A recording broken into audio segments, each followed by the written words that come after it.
जिंदगी एक रंगभूमि है। अफसोस है कि कुछ लोग इसे रणभूमि बना देते हैं।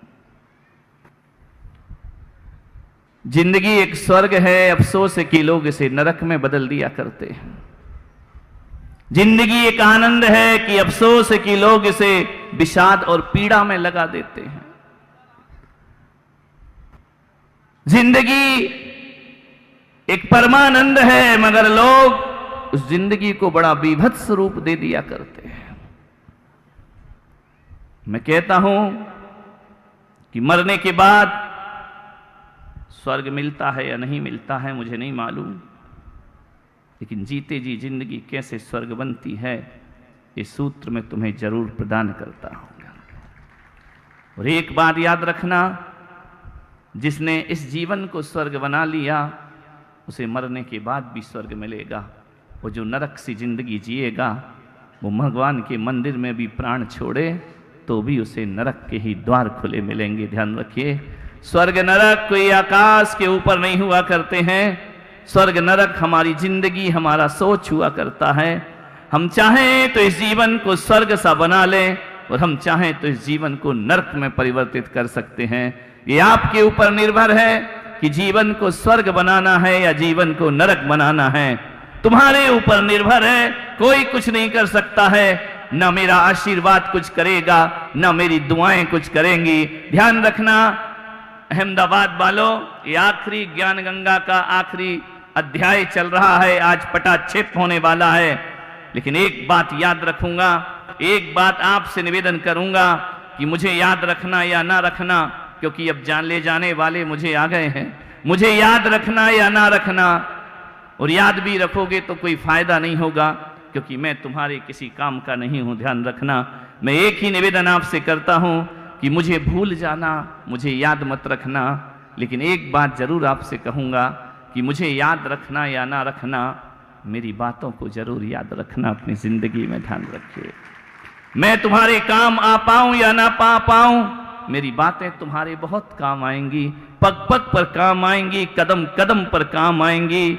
मुझे याद करने से कोई मतलब नहीं है, मेरे इशारों को याद करो तो ध्यान रखना तुम्हारा नजारा बदल जाएगा, जिंदगी का किनारा बदल जाएगा। ध्यान रखिए, आपसे मैं निवेदन कर रहा हूं, अंतिम बात आपसे यहां कहने जा रहा हूं कि एक जीवन में चाहे वो हिंदू हो, चाहे मुसलमान हो, चाहे जैन हो, चाहे बौद्ध हो, चाहे सिख हो, चाहे ईसाई हो, चाहे शहरों का रहने वाला हो या शहरों का हो, चाहे गांव का रहने वाला हो, चाहे बड़ी बड़ी कोठियों में रहता हो, चाहे झोपड़ियों में जिंदगी गुजारता हो, अरे पढ़ा लिखा हो या अनपढ़ हो, ज्ञानी हो या विद्वान हो, स्त्री हो या पुरुष हो, बालक हो या बूढ़ा हो, हर जगह एक समस्या पनप रही है। बड़ी यूनिवर्सल समस्या है वह, सार्वजनिक समस्या है वह। ना धर्म देखती है, ना जाति देखती है, ना उम्र देखती है। ऐसी समस्या आपके सामने मैं रखने जा रहा हूं। हर व्यक्ति के अंदर, ध्यान रखना, वह समस्या आज है, और वह समस्या यदि खत्म हो जाए तो इस दुनिया से बड़ा स्वर्ग दुनिया में कोई और दूसरा नहीं होता है। और वह समस्या, यदि कोई समस्या है तो एक ही समस्या है आदमी की, कि हर आदमी को, हर उम्र के बच्चे को, हर उम्र के बूढ़े को, अरे आवाज रुको ना, कौन कर रहा है बात, विचार करिए। एक ही समस्या है हर व्यक्ति के, इस पंडाल के अग्रिम पंक्ति से लेकर आखिरी छोर तक एक समस्या सबके साथ है। और वह समस्या यदि कोई है तो क्रोध की समस्या सबके साथ है। हर व्यक्ति को गुस्सा आता है, हर व्यक्ति को क्रोध आता है। सबसे बड़ा जहर, सबसे बड़ा कैंसर, सबसे बड़ी बीमारी, सबसे बड़ा घर को बर्बाद करने वाला यदि कोई तत्व है तो आदमी का क्रोध सबसे बड़ा है। ध्यान रखिए, एक निवेदन करूंगा, आदमी यदि गुस्सा करना छोड़ दे और महिलाएं जिद करना छोड़ दें तो तुम्हारे घर को स्वर्ग बनने से कोई नहीं रोक पाएगा। ध्यान रखिए, महिलाएं जिद बहुत करती हैं, नहीं यहां की महिलाओं की बात नहीं कर रहा हूं, मैं सूरत वाली महिलाओं की बात कर रहा हूं। तुम्हारी बात तो ऋषभदेव में जाकर करूंगा। ध्यान रखना, जिद करना छोड़ता हूं। जीवन रंगभूमि है, इसे रणभूमि मत बनाओ। परिवार में कितने लोग रहते हैं, और आज तो कोई है ही नहीं परिवार में। मैं पुलक सागर इतनी बड़ी समाज को मैनेज कर सकता हूं, तुम अपने घर के 4 सदस्य को मैनेज नहीं कर सकते हो। ध्यान रखना, समाज चलाना बच्चों का खेल नहीं है, इतना आसान नहीं है इतनी बड़ी समाज को लेकर के चलना। चंदू भाई के दिन में 4 बार तो सांस ऊपर नीचे होती है। मैं कहता हूं चिंता मत कर, मैं हूं ना। ध्यान रखना, समाज को लेके चलना, समाज को एडजस्टमेंट करना, समाज को व्यवस्थित करना दुनिया की सबसे बड़ी तपस्या होती है, और मैं वह तपस्या 30 साल से कर रहा हूं। मैं आपसे निवेदन करना चाहता हूं कि केवल मेरे जाने के बाद 6 महीने ये तपस्या कर लेना कि घर में तुम क्रोध मत करना और तुम जिद मत करना। ध्यान रखे, मैं कहीं भी रहूं, दूर रहकर भी मैं तुम्हारे पास रहूंगा। ध्यान रखिए, क्रोध से बचने का प्रयास करें। कितने लोग हैं? 2-4 लोग। एक बात बताना, हिंदुस्तान की जनसंख्या कितनी है? बोलो भाई, अभी तो टीवी पे मोदी जी बहुत चिल्ला रहे। कितनी है? 140 है ना? तुम्हारे घर की जनसंख्या कितनी है? 140 करोड़ लोग। ध्यान रखना, और पूरे विश्व की जनसंख्या देखो, 8 अरब जनसंख्या पूरे विश्व की है। इस 8 अरब जनसंख्या में आप ईमानदारी से बताना, आपको डिस्टर्ब करने वाले कितने करोड़ लोग हैं?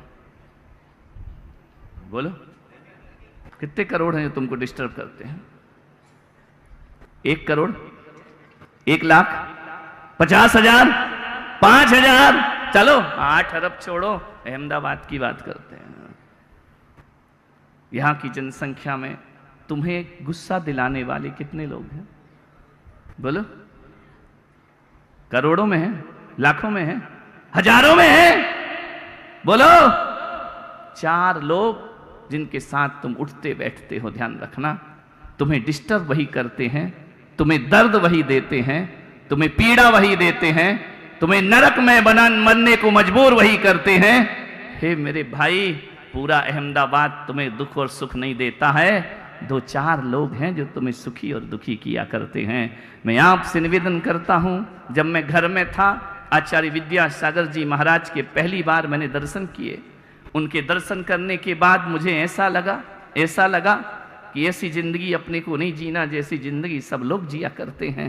मुझे ऐसा लगा कि मेरे घर में 4-5 लोग हैं। हकीकत में देखा जाए तो दुख देने वाले 4-5 लोग ही हैं, इससे ज़्यादा नहीं है। ध्यान रखना, और जो 4-5 लोग में यदि मैंने अपनी जिंदगी उलझा दी तो जो हजारों लोग मेरा इंतजार कर रहे उनका क्या होगा? ध्यान रखना, जो हजारों लोग मुझे पलकों पे बिठाने को तैयार हैं, हजारों लोग मुझे हृदय में बिठाने को तैयार हैं। मैंने उस दिन निर्णय लिया कि नहीं, ऐसी जिंदगी नहीं जीना है। 4 लोगों में जीवन बर्बाद नहीं करना है, हजारों लोगों में अपनी जिंदगी को महान बनाने का प्रयास करना है। 4 लोगों में जुड़े रहते हो, 4 लोगों के पीछे पड़े रहते हो, उन 3-4 लोगों में पूरी अपनी जिंदगी को हराम कर देते हो। ये 3-4 लोग ही शुगर बढ़ाएंगे, ये 3-4 लोग ही बीपी बढ़ाएंगे, ये 3-4 लोग ही अटैक दिलाएंगे। ध्यान रखना है, ये 3-4 मास निवेदन करता हूं, 3-4 को संभाल लो बस। एक बीबी,